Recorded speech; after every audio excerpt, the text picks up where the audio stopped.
I give you one of the top 5 disrespected players in fantasy football 2025. And he's number 4. Number 5 was your boy, the disrespected.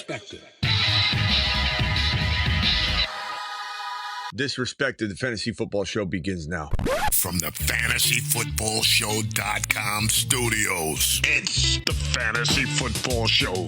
Monday through Friday, 8 p.m. Eastern. Smitty is also live whenever news breaks. Hendy, let's talk about it. I mean, we did another video. Go watch that video too. You can see it right here. That's the thumbnail. I'll try and link it here. It's in the description of the video as well. But basically, we tried to comb through ADP rankings and find the very last deepest running back one, meaning a top 12 running back, essentially. A guy you'd feel very comfortable in your running back one slot. What was the deepest RB1 we could find in fantasy? Ended up being Hall at 4.1, Hampton at 4.10, Harvey at 5.6, and the deepest one we could possibly find. Doesn't mean that these guys aren't a little bit better at cost of entry. It's a tough call between the 4. But Hendy was the actual deepest RB we could find that has running back one top 12 fantasy football capability. It was Henderson. It was Hendy. TreVeyon Henderson's a remarkable prospect coming out of college, and he brings to the table an ability like no other back in this draft class. To block, to be the best pass blocking back in the draft class is a valuable asset, a valuable thing to bring to the table. Best in the nation. No fumbles. He is not small. He's 5'10", 208, probably plays at 215 at the pro level. First in the nation in yards per carry was 7.1 over Genti at 7.0. 10-16 on the ground, 10 touchdowns on the ground with only 144 carries. Sharing the work with Judkins. Oh, I'm kind of worried about him sharing carries. Don't be, because the team Ohio State wanted to deploy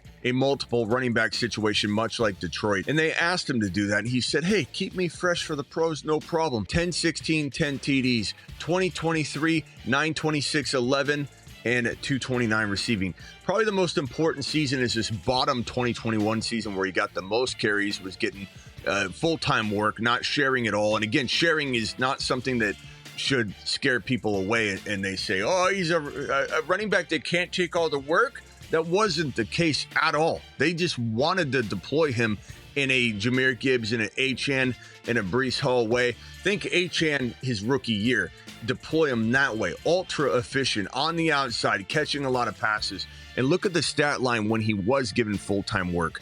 12.48, 6.8 a pop. He's always averaging this 5.9, 6.8, 7.1 yard per carry type of situation. 15 tutties on the ground, a long of 78. He's a big play guy. And this 27 receptions, which actually match his 2024 receiving totals, 312 and 4 touchdowns. This guy can be a 15 to 18 touchdown running back in the National Football League, a 15 to 18 total touchdown running back. I'm excited every time I watch film on this guy. I see Breece Hall meets Jahmyr Gibbs meets something else. He's his own player. Comps are fun. I'm not saying comps are not fun, but he is a unique individual, because when you say Achane or you say Gibbs or you say Breece Hall, sometimes you end up saying, oh, okay, he's not a full-time back between the tackles. Or if you needed to rely upon him for a whole game up the gut, you can. He's a hybrid. That's not the case. He is very much capable of being an every down workhorse back between the tackles, but where you're going to get the most out of him is playing him like Jahmyr Gibbs. I'm not saying he's better than Jahmyr Gibbs. I'm not saying he can't be as good. I'm not saying that it's too early to talk about it like that, but nobody should be saying he can't be something or he can't climb to certain heights. That's ridiculous.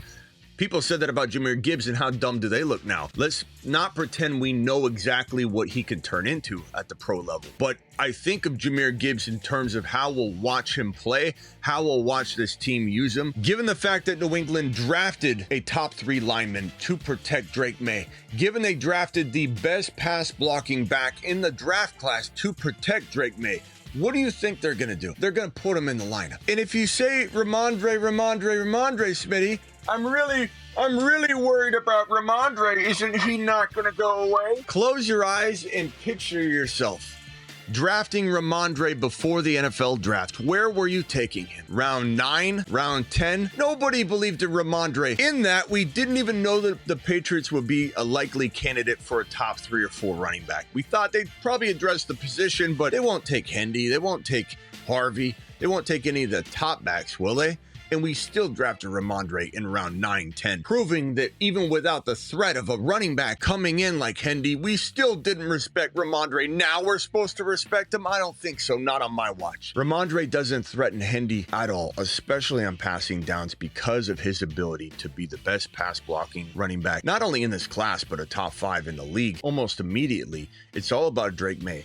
Everything at this point is about Drake May. Even the Diggs signing was about Drake May. They sacrificed and gave in to their gut instinct to avoid Diggs to help develop Drake May. And I bet they regret that. And they may. We're hearing whispers that it's on the table that Diggs could get released.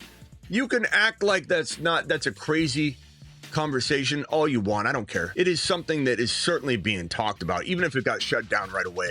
And they said, well, we'll wait and see if he calms down. Bringing Diggs in is certainly to protect Drake May, to develop him. But getting rid of Diggs would also be a move they would make. If he didn't calm down with this Cardi B parting nonsense, if he didn't calm down and rein it in, they would release him for Drake May. Everything is about Drake May. Kyle Williams, what a selection. Kyle Williams could go to the moon. I love Kyle Williams. It's all about Drake May, and Hendy will protect him. Hendy will give him an opportunity to move the ball down the field. He's a weapon. He's a weapon, and he can protect him. Helping Drake May move the chains will protect Drake May. Being able to dump off to this kid and have him run 40 yards down the field untouched will protect Drake May. He's going to be guaranteed more work than he can handle. Deceptively, it feels like a committee, but this, like the Gibbs situation, will very clearly reveal itself as nothing close to a committee. Judkins is in a committee, whether people want to believe it or not. Not saying he can't do well. I'm just saying he's in a committee. Caleb Johnson is in a committee. Amarian Hampton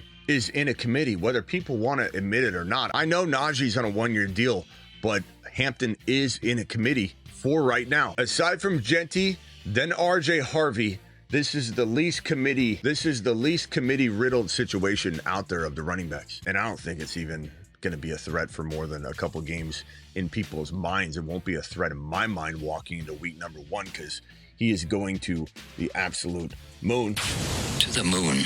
Not the moon. Too much. To Saturn. To Jupiter.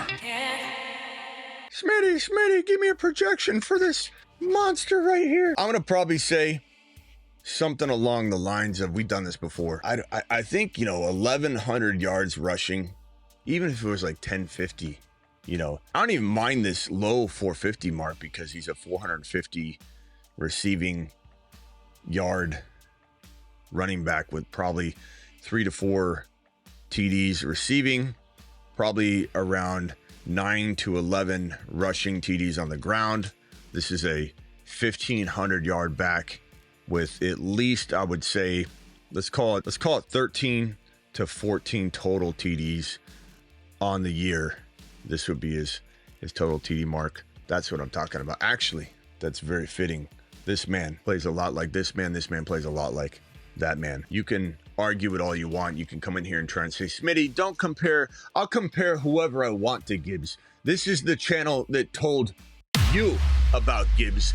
I don't want to hear who I get to compare Gibbs to, who I can say is the next Jahmyr Gibbs. And I'm not even saying he is or he isn't. I think saying he isn't is worse than saying he is, because he's closer to being Gibbs than not being Gibbs. Anyway, we'll attack that when it comes. Let people chirp. This is Achan. This is Kyron. We've been through this song and dance before. Oh, he's not going to be good. He's not going to be too small. And New England's too bad. I was going to block for him. This is more the same. Everybody's got a type. You like Deontay Johnson over the years. That means you've loved Waddle over the years. You've been waiting on him. If you love Waddle, you love Jacoby Myers. You love Jacoby Myers. You hate Achan. You hate Kyron. You believe Judkins is the running back 1 in this draft class, or the running back 2. You hate Harvey. You hate that he's 24 years old. Everybody's got a type. It's easy to see coming. Hendy's coming for everybody. You can either be on board or not on board. I don't care. In the meantime, get on over to the Patreon. $10 a month. Cancel anytime. We're in this thing all the time. Talking live all the time. It's 365, 24/7 live chatting with everybody you see in the YouTube group, the great community we brought together. And during games, we're all piled in this game day lounge, the entire morning games, the entire afternoon games, Sunday night game, Thursday. And if you work during the games for whatever reason, and you don't have, the app on your phone to watch the games or whatever, all you got to do is open up this app and you'll see the play-by-play because people are like, Bijan touchdown, Bijan 50-yard pass. Did you see Achane 20-yard reception? And they're just, spilling the beans on everything that's going on. So it's a great environment to be in on game day. And don't forget to get on over to my thefantasyfootballshow.com bowl predictions rankings. Subscribe to Fantasy Football Unplugged, my behind the scenes, and it's unplugged. It's the show, the brand from the back end, backstage. What's up, Denny? Billy. What's up, Denny? Denny?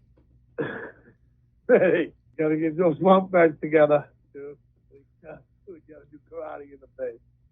I miss you, buddy. Also, the sitcoms on there. This was the Dynasty channel. I've converted it to Fantasy Football Unplugged. So if you're subscribed already to the Dynasty channel, the old Dynasty channel, you're good to go. But make sure you subscribe to the link in the description if you have not yet to Fantasy Football Unplugged. I promise you're going to love it. It's going to be such an accoutrement to the main channel. All the Dynasty content is now on the main channel, along with all the other content we do on the main channel. Patreon, Apple, and Spotify. Rumble is not going away. We just haven't done it in a while. We'll get back in the saddle on that. Make sure you follow me on Instagram. All of it is the Fantasy Football Show, except for Fantasy Football Unplugged.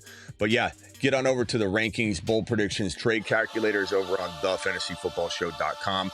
And if you want to draft with us at midnight, almost every single night, link is in the description. Code Smitty gets it done as well. Underdog. Promo code Smitty. They'll match up to $1,000 in bonus credit on your first deposit, depending on what you drop.